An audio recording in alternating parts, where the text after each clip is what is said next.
Když si dáš do misky 2 zralý banány, rozklepneš si tam 2 vajíčka, připravíš si váhu a odvážíš si 60 gramů vloček, přidáš 1 odměrku libovolného proteinu, odvážíme si 5 gramů kypřícího prášku, potom si odvážíme 10 gramů kakaa, přidáme 100 gramů řeckého jogurtu a teďka to tyčovým mixérem pořádně rozmixujeme.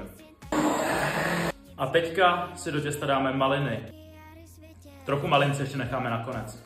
A tahle porce by teda měla být na 6 muffinů. Zbylý maliny, co jsme si nechali, si dáme ještě na vršek. Mezitím se nám krásně předehřála trouba na 180 stupňů a budeme to pít zhruba 20 minut. Tady máme naše krásné muffiny po 20 minutách v troubě.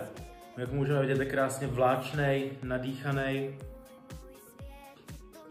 Tak ty jsou boží ty muffiny. Nezapomeň mě sledovat pro další recepty.